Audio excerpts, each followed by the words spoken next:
Guys, what the heck? We have a really interesting conjunction today, and we have to talk about it. What are these two asteroids doing together today, and how is it going to affect you, and how is it going to affect me? Okay, we better take a look. Here we go. This is the star chart of today. And this is the thing that immediately caught my eye. Bam, bam, bam. Right here, 12 degrees exactly of Virgo. We have got Juno and we have got the Black Moon. Hoo-hoo, two of the feminine asteroids, right exact in Virgo. This feels like a big deal to me. Look at Juno. She has her little star head. She looks like an asterisk woman. And then right here, the Black Moon is a moonhead woman. Oh man. Okay, we're going to talk about what this is all about. Okay, the Black Moon deals with boundaries. So the Black Moon is not actually an asteroid. It is a mathematical calculation that's based on the movement of the moon. And I use the true Black Moon calculation, but some astrological charts use a mean, like an average one, not like a meanie, but like the average Black Moon calculation. And so if you run your own chart and it's different than mine, that's why. My software, it's not just my software. This is my preference. I prefer to use the true calculation versus the average calculation, which I don't want to dig into all of that difference right now. But the Black Moon, the moon can kind of deal with like the feminine side of things. Of course, historically, the sun has always been associated with masculine energy and leading energy, and the moon has been associated with feminine energy and reflecting energy. Okay. Of course, the male body runs on a 24-hour cycle. The female body famously runs on a 28-day cycle. And so we align with the sun and the moon in that way. All of us also have an internal sun energy and moon energy, and that's one thing that we work with when we look at your natal chart. But the Black Moon, if the moon in general deals with general feminine energy, the Black Moon deals with the dark feminine energy. This is the medicine woman. One of my friends, Naomi Fox Reina, who's a fabulous astrologer. I have her courses linked below because I love them so much on astrology. She told me she thinks of Lilith as like a prisoner, like a woman in a jumpsuit in the prison yard that's like tormented by her problems, and man, where Lilith is in a chart, we're going to see that the independent feminine show up. It can be kind of sassy. It can be maybe at times irreverent. It's really into having strong boundaries and noticing what is not right and like putting a stop to that, I will say I have the Black Moon next to my sun. Okay, so when you're looking at what would a Black Moon look like right next to sun, it would look just like me because that's what I have right next to my sun. I have it in Virgo. So if you think of all of the planets and asteroids and mathematical points that we use in a chart, like actors, think about this. Think about Angelina Jolie. Think about her playing Maleficent, and think about her playing Mrs. Smith, and think about her playing, these different roles. She can put on a different costume and portray a different person, and she can do a great job. And she still retains that Angelina Jolie kind of feel, right? She's got her Angelina Jolie vibes that still come out no matter what kind of costume or makeup she's putting on. And that's true for all the actresses. Think of Kristen Bell versus Jennifer Lawrence.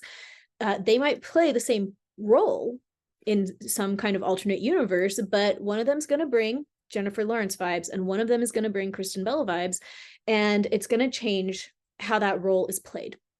And that is exactly how this all works.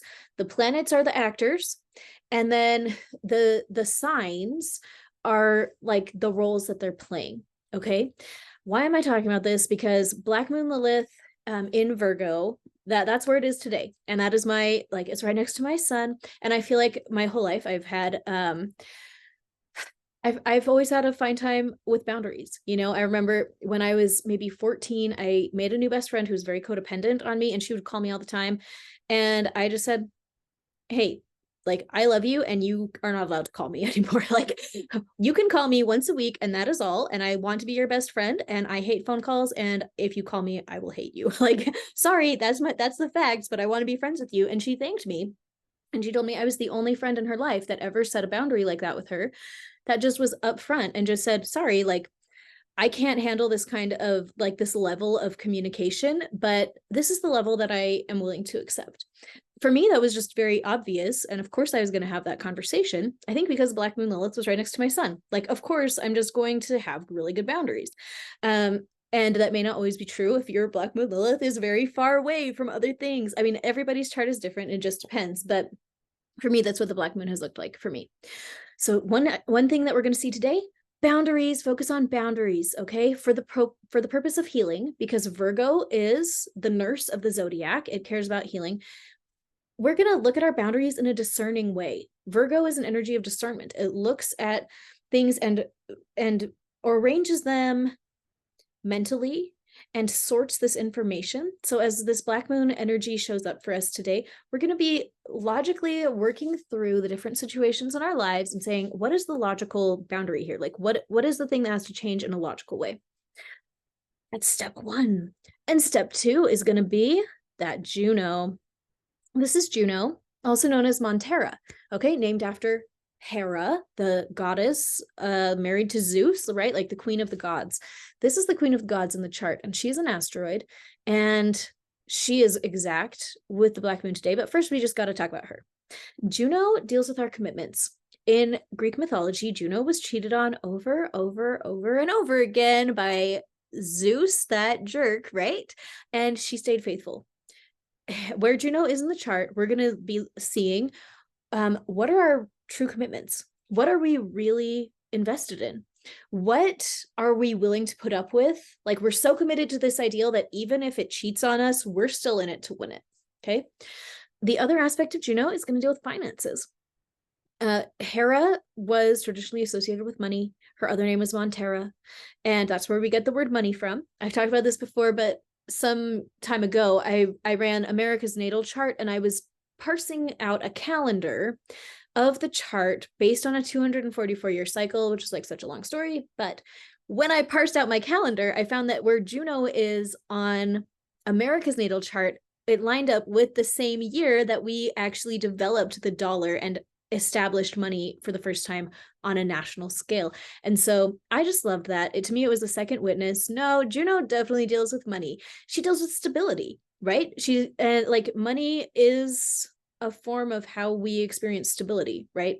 So all of this is wrapped up with Montera, with Juno. And today, exactly, Juno and the Black Moon are exact at 12 degrees of Virgo, right in the smack dabby center of Virgo, who again is the nurse. What does this mean for us? It means that we are probably going to have situations organically show up in our lives today that are going to make us really reevaluate the boundaries that we have set around the things that we are committed to. This is going to involve our money, and it's also going to involve like our values, okay? And as these things show up for us, the most important thing, this is what's important for you as you're dealing with these situations that will organically arise for you.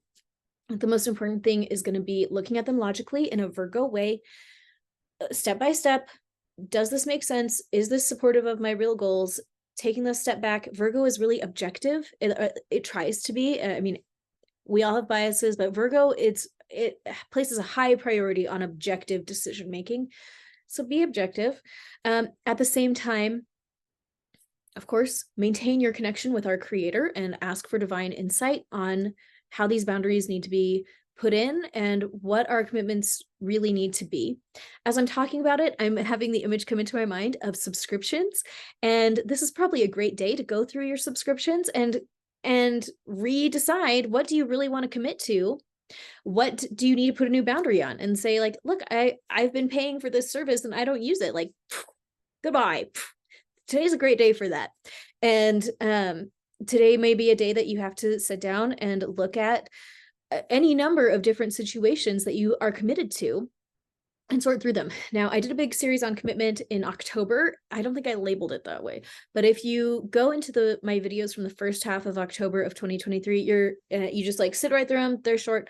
There are a couple days there where we work through our commitments and we make a list of everything we're committed to and reevaluating, what do we really want to be committed to? What is really involved in these commitments? Kind of like with my friendship that I was talking about.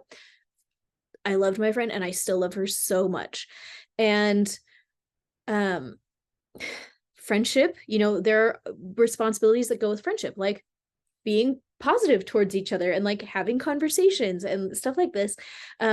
But there are also healthy boundaries that you put in. Like, we don't call each other on the phone 10 times a day. We might call each other on the phone once a week, and like that is appropriate. And that's appropriate for me, and it might not be appropriate for you. But you can look at your different commitments and obligations and responsibilities and just see like what is important to me, what is not important to me, how can I revise these boundaries and commitments to preserve my money, like Juno, to preserve the boundaries of my health, like the Black Moon. Today is the day the stars have aligned to support us in making new decisions and setting those boundaries to protect our finances, protect our physical bodies, and our emotional and mental health. So this is a very exciting thing.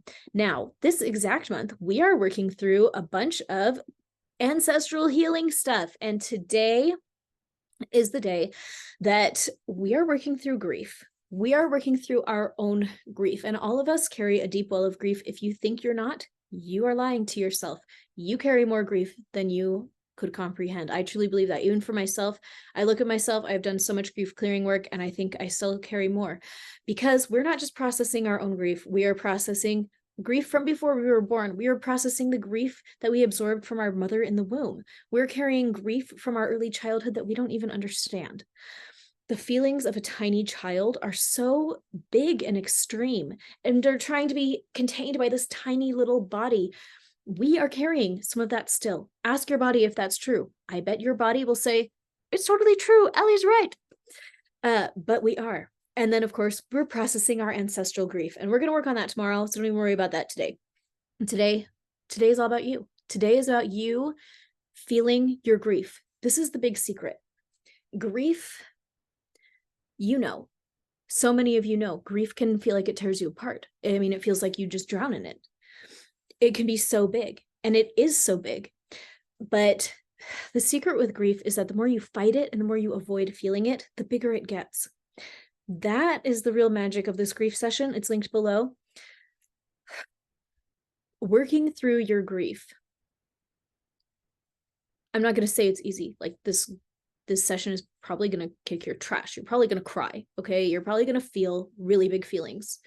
And I'm kind of sorry, but I'm not. I hope you cry a lot. Okay. That's my secret hope. Cry it out, honey, because we need to cry. We need our bodies to feel these feelings in a serious way so that they can get out of us. We need these feelings to be felt so that they can leave. When we feel our grief and allow the weight of it to go, that doesn't mean that we're living like the terrible thing never happened.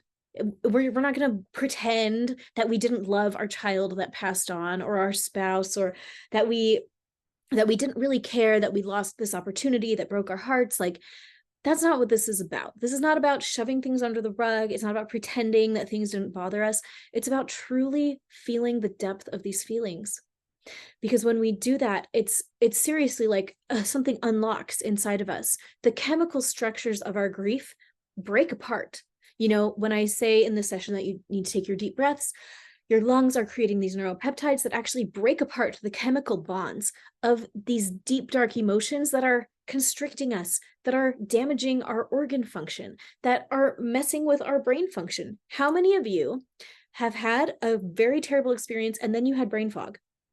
Me, when my grandpa died, my first grandpa died, my second grandpa died, this all happened in the past couple of years, I had terrible brain fog. Why? Because my brain was so busy processing grief, I couldn't even think straight. That is how grief works. Grief is so big and heavy, it can make it so you can't think straight. Do our loved ones want us to live that way? I'm going to say no, they don't. I do not think our loved ones want us to live that way.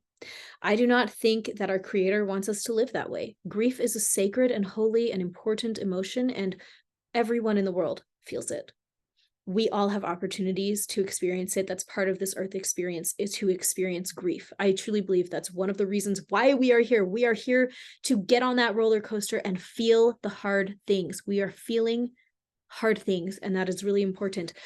But I don't think that we have to, I don't think we owe it to anybody to live our whole lives in brain fog and organ dysfunction and depression and grief. I just don't believe that. I really believe that there's a way out, and that it is not wrong to take it. I think that we should process our grief. We should feel it to its utmost so it can exit our bodies and free us up to move forward. When we move forward, we're not leaving behind the things that broke our heart. We are not leaving behind the people or the situations that we have lost. We carry them with us, but we carry them with us in a way that is lighter, in a way that is full of peace and love and appreciation and joy about what they brought to our lives. But we are allowed to move forward.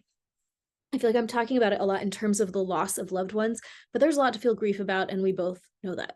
We both know that. I mean, I'm sure you had things happen in your childhood that you grieve, things that didn't involve death, but things that might have involved abuse or neglect or general trauma, or the time that you didn't get the lead in the musical, or, these different situations.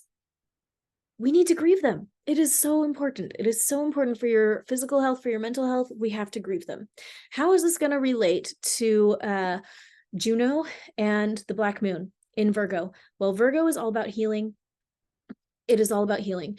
And Virgo loves to look at things from a space of discernment and objectivity. It is really hard to be objective and to make objective steps forward when your whole system is clouded by grief. So as you go through this day, if you can possibly fit in the grief session in the morning instead of the afternoon, I mean, feel it out. Whenever you can do it, it's going to be exactly the right time. There's not a wrong time to do this work. Whenever it works for you, that is the right time to do it. But my feeling is the sooner that you can do it for yourself, the sooner you are going to be clearing out some heavy stuff from your life, so that you can experience greater brain function, greater body function. You're going to be able to make better decisions and be more objective about the things that you need to shift in your life using this conjunction. Okay. Thanks for being here. If you're new around here, like and subscribe. Of course, I want to hang out with you every day. And be sure to come and ask your questions or share your experiences or your thoughts in Intuitive Healing with Ali Doucette, my Facebook group. Everyone in there is A+. We love each other. We have a great time every day. I just love you. And thank you for being here. And thank you for listening to this.